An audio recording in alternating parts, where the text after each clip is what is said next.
Okay, now this little video is going to try to explain something more. When you have your Venus in your natal chart around 6, 7, 8, 9 degrees of Aries, Libra, Cancer or Capricorn, so which means that probably now when you're watching this around March, April 2012, you're going to have Pluto and Uranus squaring or opposing your Venus. And what does that mean? It means that you're going to learn more about true love. That's the key word here, true love. What is true love? What do I like? What do I really like? And what do I want? That is the clue here. When we talk about Pluto and Uranus, who are squaring up in your chart and touching your Venus, to understand that a little bit more, maybe we can just watch in natal charts and look what it means, like Uranus in a conjunction or an opposition or squaring up with your Venus, and Pluto squaring up or touching your Venus. What does it mean? Well, if you're having in the natal, if you see people with this Uranus on a very prominent place on their Venus, they're probably going to be people who want to be original when it comes to their love life, who don't like to be bored in their love life, who will seek always a kind of freshness in their relationships. That's basically it. And so these people really try to seek that, and also a kind of freedom when it comes to relationships, so not being like this. Pluto is a bit the opposite, because Pluto, when you have that in a natal chart, Pluto in a connection with your Venus, then you probably are someone who's quite intense when it comes to relationships, and who really likes to focus on your relationship, who is really committed, and who has the tendency, no, it doesn't have to be like that, but who has the tendency of being very close to the skin of their loved ones. So that's a total other energy, but that is the energy that Pluto associates with Venus. So they're probably people who they really want to know who you are, and in love they're not so interested at the surface of what they are seeing. They're much more interested at the core of you. Who are you? What's underneath? And they don't. The good thing is that they really do take you as a whole. They with all the bad things going on, or with all the imperfections of your character, even your looks. These people tend to be very much oriented. They want body, mind and soul in relationships. They want all three of them. So it's not just sexuality, which can be necessary for them or important for them, just the chemistry, yes, it's the icing on the cake and everyone likes cake.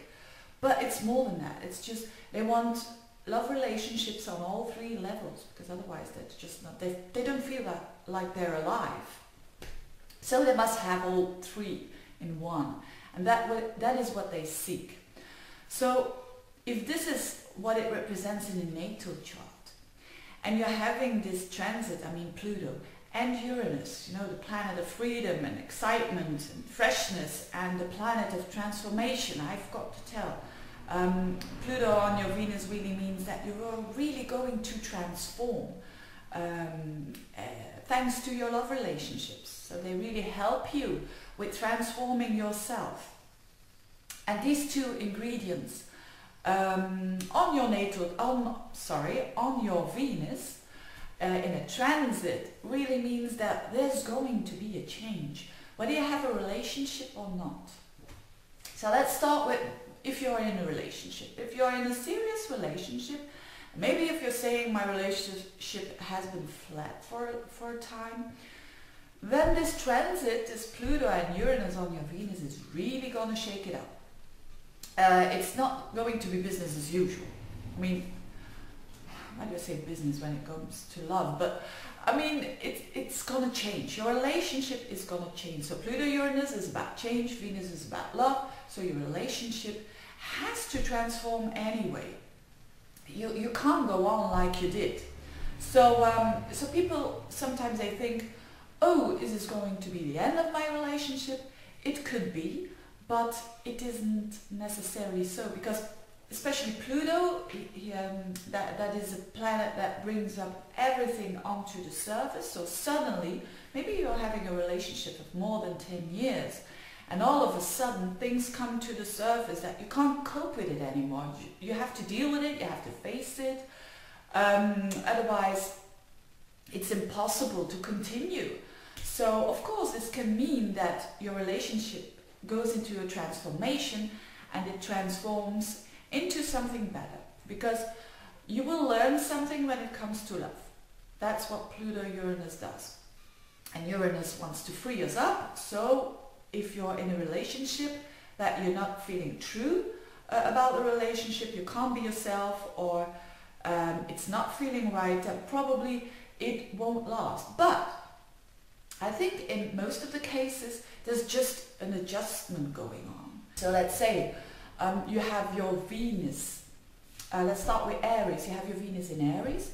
I think these people will be able to cope quite easily, because Aries is a sign that really wants, especially in Venus in Aries, they love to have to do their own thing, and when it comes to love, so they really need that freshness. They really need to have action in their love relationship. So they probably like that Uranus conjuncting that Venus, but it will go more in a fiery way. So probably when it's not working out, it's going to happen suddenly, because it's Aries, it's a fire sign.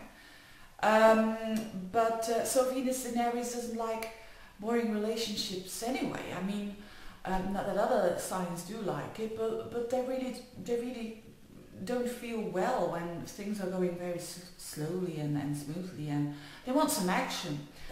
So they probably welcome this Pluto-Uranus transit in a way. On the other hand, if you've got Venus in Capricorn, this can be more challenging, because Capricorn is an earth sign. Capricorn really wants to have a structure, even when it comes to relationships. Venus in Capricorn, relationships, structure, commitment. They want commitment, they want serious relationships. They have this sense of responsibility, so they will not want these changes, probably.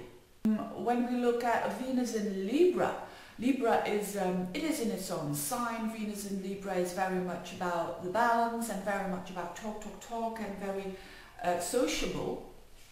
But this Pluto, especially this Pluto on the squaring up with their Venus, could mean that they're not used to this heaviness and intensity of relationships, and they are very used to lightness, and it could be very strange for them to have this kind of energy that I just described with Pluto on their Venus.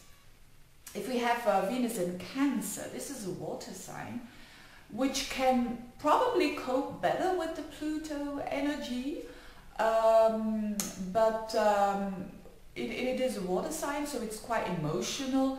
The only thing that could be challenging for Venus in Cancer is that Pluto tends to, it could be manipulation that comes into the picture, or it could be power struggles that comes very much into the picture. I'm not going to say that Cancerians are manipulators, but it's just that they do it without their knowing. Not always, of course, but it's these things that are happening under the surface in relationships. And they really have to learn to let go, because Pluto also means, and especially also Uranus, you have to let go. On the one hand, Pluto intensifies feelings, so if you are someone who's having this transit and you have a whole stellium in Gemini or in air signs, or this could be something really different going on. I mean, this intensity and this passion and this deep feelings that are going up and down, the whole range of it, and you're probably not used to that energy.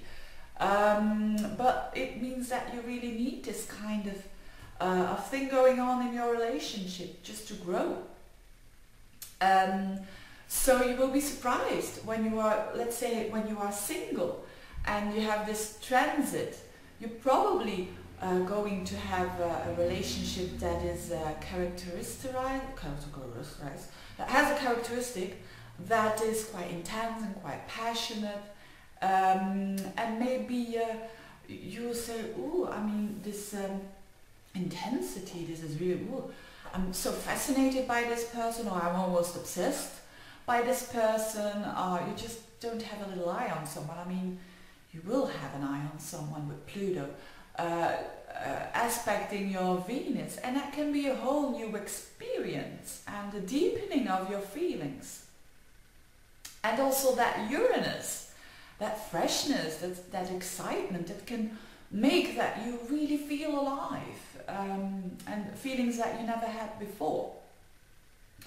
So that could be possibly going on, and that, and also that you will say, I really don't understand myself. Why I really want to be like let's say the aspirin in someone's blood, you know, running into someone's blood just to know this person at all levels, because that is what Pluto really wants to have this intensity of feelings and then to let go. That's why they say when people have in their natal charts a Pluto aspect with Venus, that they have difficulties in letting go of their loved ones, and that they can create a wall around them because their feelings are going so deep. So they feel that they are very vulnerable and they're just building a wall around them. But it's of course because they feel insecure, and especially when a new relationship starts, that can be the case, or the jealousy that goes around with, oh, the insecurity, this is a new relationship and I like this one so much, and it's about letting go. And Uranus, again, so when you're already in a relationship, Uranus can really help you out. I mean, this really means that when you, let's say, very on a mundane level, that in your relationships things are going very like this, and you know something is going on, and you know that you have to do something, but probably, or let's say you're a bit lazy, and when you come home and you cook dinner, and then in the evening you just watch television and that's it. Well, it's not going to work anymore, your relationship. You will have to change that. And Uranus can help you with being a bit original when it comes to your relationships. And of course, you don't have to do the expensive things like, oh, I have to put some have to spicing up my relationship, and I have to let's say jump out of an airplane together with my loved one to get some excitement in my relationship. No, Uranus will probably help you to say, hey, I'm going to kidnap my loved one at noon. I'm going to call the boss and say, hey, I'm going to kidnap him or her for an hour, and just make love at lunchtime and come back with red cheeks at your desk, and probably a bit hungry, but very satisfied and very happy and very living your life again, and being not doing the boring stuff like watching television all the time. Right, so that's a good thing about Pluto and Uranus. You don't have to panic and think like, oh, my relationship is going to end, if you really don't want it to be ending, and if you really have reasons for continuing. But well, then change your behavior. That is what this transit basically means. I wish you all the best with this transit. It's a very exciting one, it's a very challenging one, and it's a very interesting one. So do something with it, okay? And I wish you all the best, and see you soon. Bye-bye.